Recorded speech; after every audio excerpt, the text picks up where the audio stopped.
नमस्कार दोस्तों, सीप कैंपस के इस ऑनलाइन क्लास में एक बार फिर से आप सभी का बहुत बहुत स्वागत है। दोस्तों, आज हम पढ़ने वाले हैं विसर्ग संधि। इससे पहले की क्लास में हमने जो संधि से जुड़े हुए कुछ अपवाद हैं उनके बारे में पढ़ा था। संधि के इस चैप्टर में अब तक हम स्वर संधि और व्यंजन संधि इन दोनों को बहुत अच्छी तरीके से पढ़ चुके हैं। तो अगर अभी तक आपने उन वीडियोज़ को नहीं देखा है तो चैनल पर जा कर के देख सकते हैं। चैनल पर जब आप प्लेलिस्ट वाले सेक्शन में जाएंगे तब वहाँ पर आपको हिंदी फॉर ऑल एंट्रेंस नाम से एक प्लेलिस्ट मिलेगी। उस प्लेलिस्ट में हिंदी से जुड़ी हुई जितनी भी वीडियोस हैं वो सभी बिल्कुल सीरियल वाइज लगी हुई हैं, तो वहाँ से आप देख सकते हैं। चलिए हम आते हैं अपने आज के टॉपिक पर। सबसे पहले जानते हैं कि विसर्ग संधि क्या होती है। सबसे पहले देखिए संधि क्या होती है। हालांकि इस बारे में हम कई बार बात कर चुके हैं। तो संधि में आप जानते हैं जब दो शब्द नज़दीक आते हैं, एक शब्द और दूसरा शब्द, इनमें जो सबसे नज़दीक वाले वर्ण हैं जब उनका योग होता है, यानी पहले शब्द का अंतिम वर्ण और दूसरे शब्द का प्रथम वर्ण, सबसे नज़दीक वाले वर्ण, जब इनका योग होता है तब ये संधि होती है। अब अगर इन दोनों वर्णों में से कोई भी एक वर्ण विसर्ग हो और दूसरा वर्ण स्वर हो, व्यंजन हो या विसर्ग हो, हमें उससे कोई मतलब नहीं है, तब ये विसर्ग संधि कहलाती है। अगर इन दोनों में से कोई एक वर्ण भी अगर विसर्ग है तब ये विसर्ग संधि होगी। ये तो थी समझने वाली बात। अब एक और पॉइंट ध्यान दीजिए, एक एक्स्ट्रा पॉइंट के तौर पर। आपको याद हो तो जब मैंने आपको संधि की पहली क्लास करवाया था वहाँ मैंने आपको बताया था कि संधि के 3 प्रकार हैं, स्वर संधि, व्यंजन संधि और विसर्ग संधि। उस टाइम पर मैंने आपको ये भी बताया था कि संधि में सिर्फ 3 ही प्रकार क्यों होते हैं। वहाँ पर मैंने आपको कुल 6 कंडीशन लिखवाई थी कि 3 ही प्रकार क्यों। मैंने आपसे कहा था कि सबसे पहले हो सकता है यहाँ पर एक स्वर हो और यहाँ भी एक स्वर हो, तो जब दोनों वर्ण एक स्वर होंगे तब ये स्वर संधि कहलाएगी। उसके बाद अगर यहाँ पर कोई स्वर हो और यहाँ व्यंजन हो तब ये व्यंजन संधि होगी। यहाँ व्यंजन और यहाँ व्यंजन, यानी दोनों वर्ण आपके व्यंजन हो तब भी ये व्यंजन होगी। यहाँ पर एक व्यंजन हो और यहाँ एक स्वर हो, यानी पहले शब्द का अंतिम वर्ण एक स्वर हो और दूसरा व्यंजन हो, या पहले शब्द का अंतिम वर्ण एक व्यंजन और दूसरा स्वर हो, तब भी यह व्यंजन संधि होगी। व्यंजन संधि के ये 3 कंडीशनें थी। उसके बाद 5वां और छठी जो कंडीशन है वहां पर मैंने आपको बताया था कि अगर इन दोनों में से एक जो पहले वाले शब्द का अंतिम वर्ण है वो एक विसर्ग हो और बाद में जो दूसरे शब्द का पहला वर्ण है वो एक स्वर हो, तब ये विसर्ग संधि होगी। या फिर ये वाला वर्ण एक विसर्ग हो और यहाँ पर एक व्यंजन हो, तब भी यह विसर्ग संधि होगी। यहाँ मैंने आपको ये नहीं बताया था कि ये दोनों विसर्ग हो सकते हैं, या मैंने ये भी नहीं बताया कि यहाँ पर एक स्वर या व्यंजन हो सकता है और यहाँ पर एक विसर्ग हो सकता है। क्यों? क्योंकि आप देखिए विसर्ग संधि में आप कुछ भी, कोई भी उदाहरण देखिए, कहीं भी आपको ऐसा कोई शब्द नहीं मिलेगा जहाँ पर किसी शब्द की शुरुआत विसर्ग से हुई हो। यानी ये जो किसी भी शब्द में जो दूसरा शब्द होता है कहीं भी आपको पहला वर्ण विसर्ग नहीं दिखेगा। हमेशा विसर्ग वर्ण जो है वो शब्द के अंत में आता है। इसीलिए कहीं भी मैंने आपको ये नहीं बताया था कि यहाँ पर एक विसर्ग होगा। तो विसर्ग की सिर्फ 2 कंडीशन होती हैं, यहाँ पर एक विसर्ग हो, यानी पहले शब्द का अंतिम वर्ण एक विसर्ग हो और दूसरे शब्द का प्रथम वर्ण एक स्वर या व्यंजन, कुछ भी हो सकता है, वो विसर्ग संधि होगी। चलिए, तो सीधी सी बात यह है कि जब किसी विसर्ग वर्ण का योग किसी स्वर या व्यंजन से होता है तब वो संधि विसर्ग संधि कहलाती है। और यही डेफिनेशन यहाँ पर लिखी हुई है। अब बात करते हैं विसर्ग वर्णों की संधि कितने प्रकार की होती है, यानी विसर्ग संधि कितने प्रकार की होती है। तो जो देखिए हमारे जो हिंदी वर्णमाला में वर्ण है वो घोषत्व के आधार पर 2 प्रकार के होते हैं, आघोष और साघोष। तो इन्हीं आघोष और साघोष के आधार पर संधि दो प्रकार की होती है। एक प्रकार वो है जब कोई भी विसर्ग साघोष वर्णों के साथ योग करता है, यानी कोई एक स्वर होगा, उस स्वर के साथ कोई विसर्ग लगा होगा, और जो बाद वाला वर्ण है, जो दूसरा शब्द है, उसका जो प्रथम वर्ण है वो कोई साघोष वर्ण होगा। साघोष वर्णों की संख्या कितनी होती है? 31। कौन कौन से?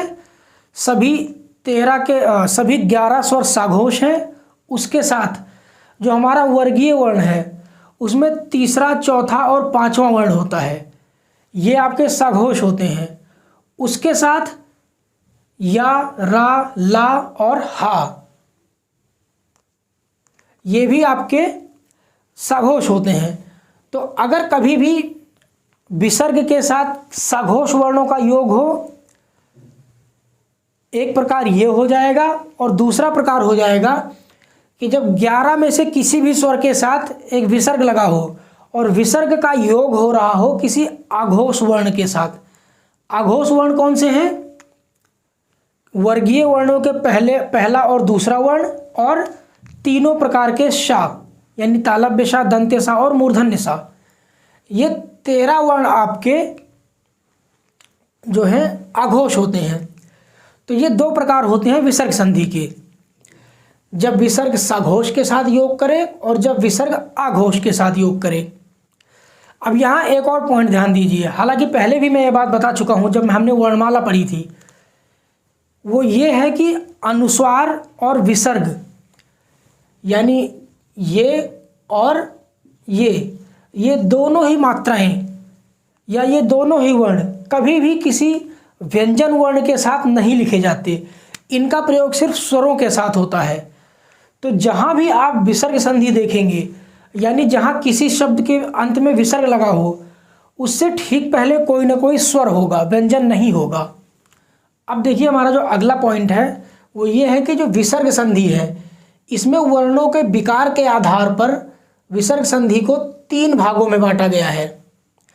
यानी यहाँ जब हम देख रहे हैं कि 11 स्वरों के साथ एक विसर्ग लगेगा और विसर्ग जब आघोष के साथ वर्ण करेगा या फिर वही विसर्ग जब साघोष वर्णों के साथ योग करेगा, तो इसमें 3 प्रकार के जो विकार हैं वो उत्पन्न होते हैं।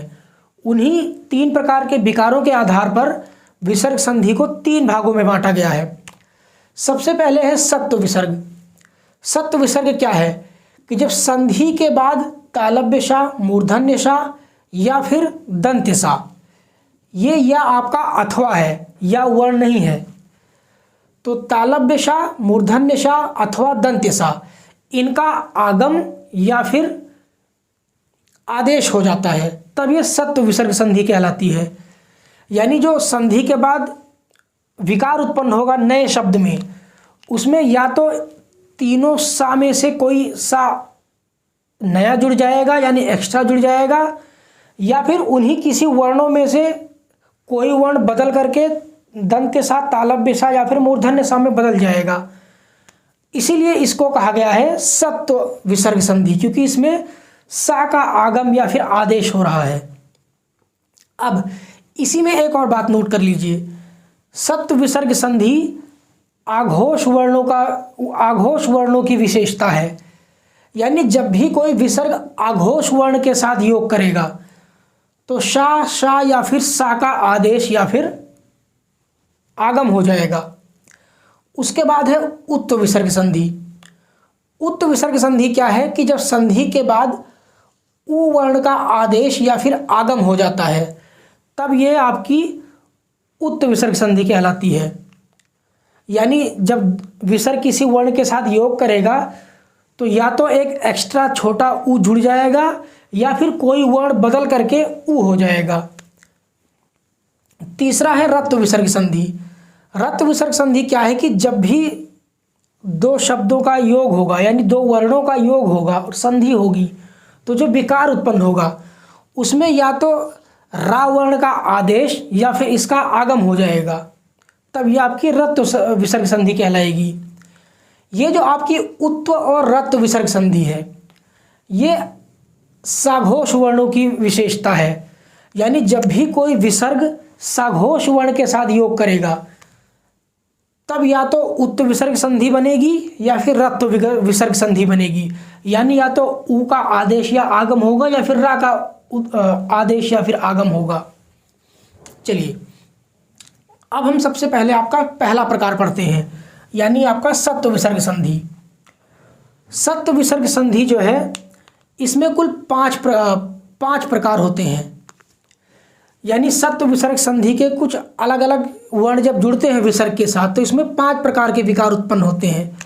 जो सबसे पहला है वो क्या है कि यदि विसर्ग से पहले कोई भी स्वर हो तथा इसका योग किसी आघोष तालव्य वर्ण से हो, यानी विसर्ग का योग एक ऐसे वर्ण से हो जो तालव्य हो, साथ ही साथ वो आघोष भी हो। तो ऐसे वर्ण जो आघोष भी हैं और तालव्य भी हैं वो है चा, छा और तालव्य शा। तो जब चा, छा और तालव्य शा के साथ विसर्ग जुड़ेगा, यानी विसर्ग का योग होगा इन 3 वर्णों के साथ, तो जो विसर्ग है वो विसर्ग शा में आदेश हो जाता है, यानी विसर्ग शा में बदल जाता है, तालव्य शा में। जैसे दु प्लस शासन, ये है आपका विसर्ग और यहाँ है तालव्य शा। तो जब विसर्ग का योग तालव्य शा के साथ होगा तो ये जो विसर्ग है ये बदल जाएगा तालव्य शा में। तो दु प्लस शासन से हो जाएगा दुशासन। यहाँ देखिए एक एक्स्ट्रा तालव्य शा जुड़ गया, आधा तालव्य शा, वो यही विसर्ग है। अगला है नी प्लस छल, तो यहाँ एक विसर्ग है और ये है छा, आघोष तालव्य वर्ण। तो विसर्ग का छा के साथ योग होगा तब बनेगा निश्छल। फिर है अंतः प्लस चक्षु, जहाँ भी विसर्ग होता है वहाँ हा का उच्चारण होता है, तो यह है दुह, निहि, यह है अंतः। अंतः प्लस चक्षु, तो विसर्ग का योग हो रहा है चा वर्ण के साथ, तो अब ये विसर्ग बदल जाएगा तालव्य शा में, ये बन जाएगा अंतश्चक्षु। फिर है निह प्लस श्वास, निह प्लस श्वास का योग होगा तब बनेगा निश्वास, विसर्ग बदलेगा तालव्य शा में। फिर है आपका कह प्लस चत, कह प्लस चत का योग होगा तब बनेगा कश्चित। देखिए ये जो आपका वर्ण है ये है कह प्लस चित, यहाँ थोड़ी सी गलती हुई है, ये है कह प्लस चित, तो कह प्लस चित बनेगा कश्चित। उसी तरीके से है मनः प्लस चेतना, तो यहाँ है विसर्ग और यहाँ है चा वर्ण, तो ये बन जाएगा मनश्चेतना। उसके बाद इसी सत्व विसर्ग का दूसरा नियम है कि यदि विसर्ग से पहले कोई भी स्वर हो तथा विसर्ग का योग टा, ठा या फिर मूर्धन्य सा से हो, तो जो विसर्ग है वो मूर्धन्य सा में आदेश हो जाएगा, यानी इस बार विसर्ग बदल जाएगा मूर्धन्य सा में। अगर विसर्ग का योग होता है टा, ठा या फिर मूर्धन्य सा से तब, जैसे धनु प्लस टंकार, यहाँ है विसर्ग और यहाँ पहला वर्ण है टा, तो विसर्ग का योग हो रहा है टा के साथ, तो अब ये जो विसर्ग है ये बदल जाएगा मूर्धन्य शा में, तो धनु प्लस टंकार से बनेगा धनुष्टंकार। उसके बाद है निह प्लस चेष्ट, विसर्ग का योग होगा चा के साथ। अब ये वाला वर्ण देखिए निश्चेष्ट, यहाँ पर विसर्ग का योग हो रहा है चा के साथ, तो यहाँ पर बनना चाहिए तालव्य शा। हमने अभी अभी ऊपर पढ़ा था कि जब भी चा, छा या फिर शा से योग होगा विसर्ग का तब जो हमारा विसर्ग है वो तालव्य शा में बदलेगा, लेकिन यहाँ बदल रहा है मूर्धन्य शा में, तो ये एक अपवाद है। आप निश्चेष्ट को इस तरह भी लिख सकते हैं, निश्चेष्ट, यहाँ आप तालव्य शा लिख सकते हैं, तो ये एक अपवाद है। उसके बाद है ततः प्लस ठकार, तो यहाँ विसर्ग का योग हो रहा है ठा वर्ण के साथ, तो जब विसर्ग का योग ठा के साथ होगा तब ये विसर्ग बदल जाएगा मूर्धन्य सा में और ये बन जाएगा ततष्ठकार। ये आपका जो विसर्ग है ये बदल गया मूर्धन्य सा में, तो ये बना ततष्ठकार। उसके बाद अगला उदाहरण है चतुष्षष्ठी। देखिए अब आप ध्यान से इस शब्द को देख लीजिए, यहाँ मैं आपको 2 प्रश्नों के उत्तर दूंगा। ये अपने आप में एक शब्द नहीं है, ये आपके 2 अलग अलग प्रश्न हैं। जब आप चतुष्षष्ठी का संधि विग्रह करते हैं, इसका विच्छेद करते हैं, तब इसका विग्रह 2 प्रकार से होता है। या तो आप कर सकते हैं चतुः प्लस षष्ठी, तो ये बनेगा आपका चतुष्षष्ठी, तो ये हो जाएगा आपका विसर्ग संधि। यहाँ देखिए विसर्ग का योग हो रहा है मूर्धन्य ष के साथ, तो जो आपका विसर्ग है ये बदल जा रहा है मूर्धन्य ष में, तब बनेगा चतुष्षष्ठी।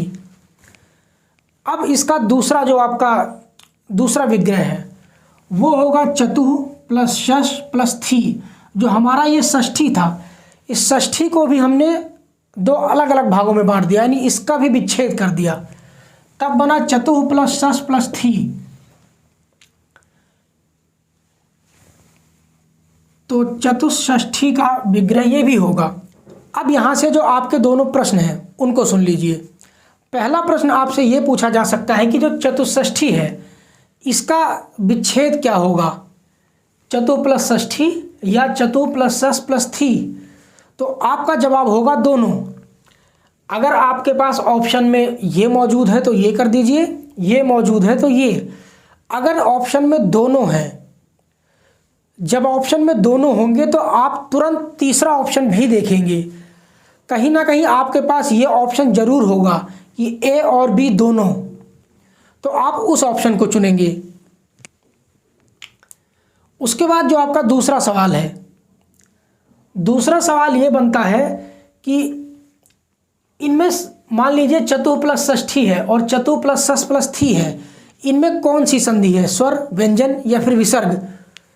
तो चतु प्लस षष्ठी में तो सीधे सीधे पता चलेगा कि यहाँ विसर्ग संधि है, इसमें कोई दिक्कत नहीं है। कन्फ्यूज़न है यहाँ इस शब्द में, चतु प्लस षष् प्लस थी, यहाँ पर हो रहा है विसर्ग संधि और यहाँ व्यंजन संधि।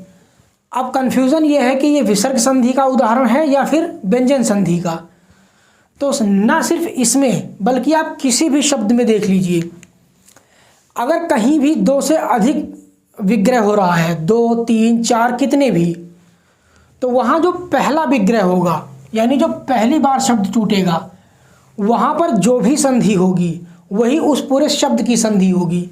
जैसे यहाँ चतु प्लस षष् में है विसर्ग संधि, तो अब आगे स्वर संधि हो या विसर्ग हो या फिर व्यंजन संधि हो, हमें उससे कोई मतलब नहीं है। पहली बार जहाँ शब्द टूटा वो विसर्ग संधि है, इसका मतलब ये विसर्ग संधि है। अगर यहाँ व्यंजन संधि होती तो पूरे शब्द की संधि हो जाती व्यंजन संधि। चलिए, तो ये दोनों ही प्रश्न आप याद रखिए, कई बार यहाँ से प्रश्न पूछ लिया जाता है क्योंकि ये कन्फ्यूज़न वाला शब्द है। आपका जो तीसरा नियम है सत्व विसर्ग संधि का, वो कहता है कि अगर विसर्ग से पहले कोई भी स्वर हो और इस विसर्ग का योग ता, ठा या फिर दंत्य सा के साथ हो जाए, तो जो विसर्ग है वो आपका दंत्य सा में बदल जाएगा। जैसे निह प्लस तेज, विसर्ग का योग ता के साथ हुआ तो ये विसर्ग बदल गया आपका दंत्य सा में, ये बन गया निस्तेज। फिर है मनः प्लस ताप, विसर्ग का योग ता के साथ तो बन गया मनस्ताप। नमः प्लस ते बना नमस्ते। चंद्रः प्लस तम, चंद्रस्तम। फिर है आपका दुह प्लस तर, विसर्ग ता के साथ योग करेगा तो बनेगा दुस्तर। फिर है निह प्लस तार, ये बनेगा निस्तार। ये थे आपके संधि सत्व संधि विसर्ग संधि से जुड़े हुए कुछ नियम। अभी इसमें 2 नियम और हैं, लेकिन उसको हम अगली क्लास में करेंगे। यहाँ मैंने आपको जो 3 नियम करवाया है, इसमें आपको रटने की ज़रूरत नहीं है। देखिए, जब विसर्ग का योग हुआ आघोष और तालव्य वर्णों के साथ, इतना तो आप समझ चुके होंगे कि सत्व संधि वही होगी जहाँ पर आघोष वर्णों के साथ योग किया जाएगा विसर्ग का। तो आघोष तो होगा ही होगा हर नियम में, लेकिन अगर किसी तालव्य वर्ण के साथ जुड़ता है यानी चा, छा के साथ या फिर शा के साथ, तो विसर्ग का जो आदेश है वो तालव्य शा में हो जाएगा। उसके बाद अगर विसर्ग का योग होता है आपका टा ठा या फिर शा के साथ, यानी मूर्धन्य वर्णों के साथ, मूर्धन्य आघोष वर्णों के साथ, तब विसर्ग का योग आदेश हो जाएगा मूर्धन्य शा में।